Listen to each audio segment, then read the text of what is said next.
Welcome back to part 2 of episode 5 of the weekly Mayo Football podcast. In part 1 we looked at all the action from the FAI Interleague Youth Cup and the TUI Cup. In this part it's back to action from the Super League, League 1 and League 2.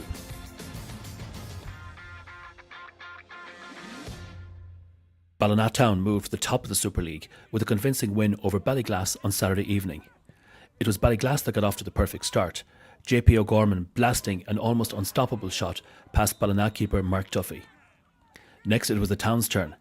Benny Lavelle got the ball onto his right foot and aimed at the bottom left-hand corner of the Ballyglass goal. Shortly afterwards, Fabiano Macario created a goal by twisting and turning in the box before eventually getting it over the Ballyglass keeper. The visitors almost levelled the game shortly after half-time, but the crossbar denied them. Ballina stretched their lead when Macario reacted quickest to a mix-up in the Ballyglass defence. Benny Lavelle completed the scoring with an excellently taken shot into the top left-hand corner. Ballina now top and Ballyglass still looking for their first win of the season. Very frantic first half. It was a game of two halves. Very lucky to be going in at half-time with the 2-1 lead. But once we collected ourselves and at half-time we knew what their threat was. And I think overall we dealt with it fairly well in the end. Was there much said to you at half time, or was it more a case of continue and concentrate? And when we went in at the half time break, we knew what our problems were, so it was just a case of getting together as a unit and knowing where to go. Some cracking goals in the game though as well, weren't there? I know it's always nice when you have lads like Benny and Jamie and all the rest of the lads up front. They make your life a lot easier as a centre back in it. Yeah, and are you enjoying the season so far? Yeah, no, we've had a very good start in comparison to last season. I felt the pre-season that we all got together as a unit, it's going a lot better this season, so the only way is up. And it's a fairly young squad as well. Does that make a difference? It does. It's nice that we have the balance of experience and youth. So the youth get their chance, but they're under the guidance of the experience lads we have, like lads like Green Gilroy coming in and Dwayne Helly giving them tutelage along the way. Well done, good performance. The early morning start proved difficult for Erris Ainthia as Castlebar Celtic put 7 past them at Celtic Park. Liam Flatley and Stevie Ryan had Celtic 2-0 up at the break. Celtic added a further 5 goals in the second half. Isaf O'Reilly got the third.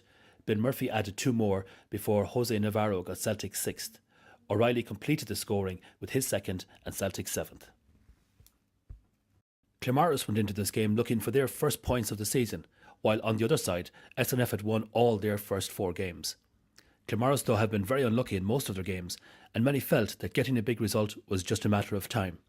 And so it proved to be. An excellent second half performance handed them their first victory and SNF's first defeat of the season with an emphatic 6-2 win.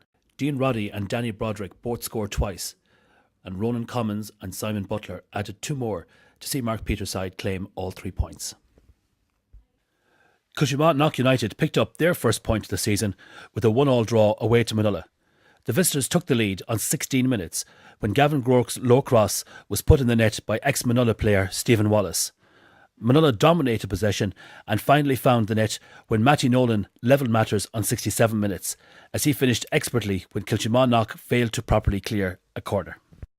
Yeah, we're happy to get the first point. It was a hard game overall, but I think we're delighted to come up with the point.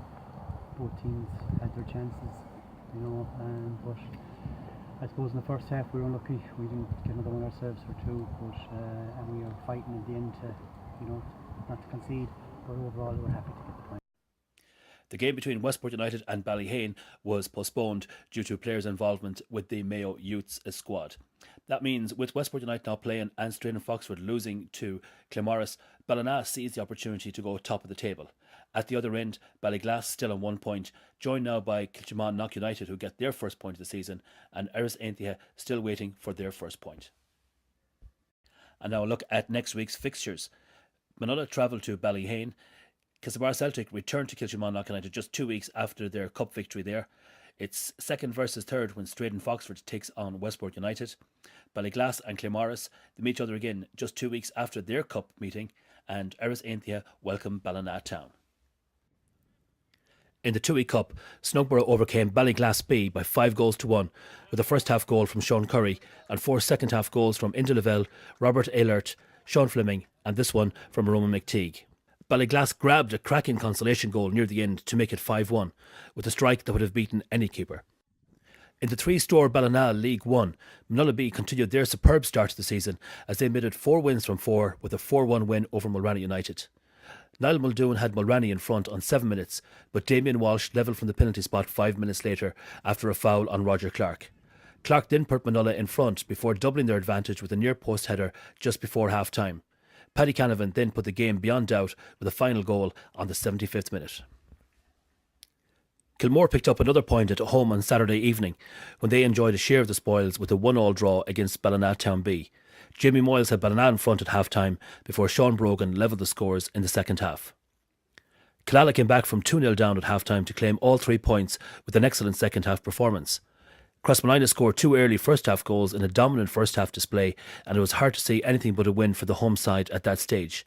Killala introduced Rory Gallagher, Brendan Ryan and Declan McGowan, and these changes had an instant impact on the game. Kevin White halved the deficit when he curled a free kick into the bottom corner from 25 yards. After Killala missed a penalty, they didn't have to wait too long to level the game as Brendan Ryan headed home another White free kick. At this stage, it looked like there would only be one winner, and so it proved when Kyle McLaughlin slid the ball home at the back post after some brilliant play down the left wing by Gallagher. The bottom two sides in League One met in Partry as Castlebar Celtic got their first point of the season, and they came away with a 1-1 draw against Partry Athletic. And look at the table. Castlebar Celtic still at the bottom despite picking up that point against Partry Athletic. At the top, Manonna B continued their fine form, 12 points from 12, and that important win for Killala brings them up to second. It's cup action for this division next week as the quarter-finals of the Toner Cup take place across the weekend. In the Killeen Sports Ground League 2, Ballivary Blue Bombers moved up the table as they got their first win of the season with a 4-0 win over Ballina United in Solar 21 Park. Ballivary led 2-0 at the interval as Shane Foy grabbed their first goal before Simon Lavin made it 2-0 as he found the top corner of the net following a weak clearance from a corner. Foy then made it 3-0 with the goal of the game as his 35-yard effort flew in over the Ballina United keeper. Foy then completed his hat-trick. A brilliant piece of skill on the left wing deceived his marker before he coolly finished low into the net from inside the area. Yeah, good result. Lads really put the effort in the last 2 weeks and knuckled down with a couple of bad results at the start of the season. So the last 2 weeks got a good few of the lads back and knuckled down today and showed what we can do when we play a bit of football. So. Lots of chances today. In truth, the Ballina keeper was probably man of the match. Yeah, he had a blinder. Some of the saves he made one-on-ones, but look, we're making chances at last and we're starting to score them. The keeper was unreal today, so hopefully keep that up. And the chances he did take were absolutely top class. Yeah, Shane Foy was lovely hat-trick from Jay All, 3 cracking goals, and Simon Lavin, cracker at the left peg. Unusual from him, but edge of the box, but we'll take that today. Hollister moved further clear with a 3-2 win away to Claremorris B. Danny Langdon put them ahead just before half-time and Jamie Ford doubled the lead shortly after the break. Claremorris then began to get back into the game and before long they were level. Malachi McCarran fired home the winner from the penalty spot after Langdon had been fouled in the box. And in the table, Hollister set the pace in this one with only just a point separating second from bottom. It's Derby Day in North Mayo next week as Hollister host Ballina United. Meanwhile, at the 2:30 kick-off, Newport Burrishoole host Claremorris B in Solar 21 Park. And that concludes another week of football action here in Mayo, on a weekend that the youths narrowly missed out on All-Ireland glory. More goals next week from the Toner Cup, Super League, Premier League and League 2. Until then, thank you for watching and we'll see you again soon.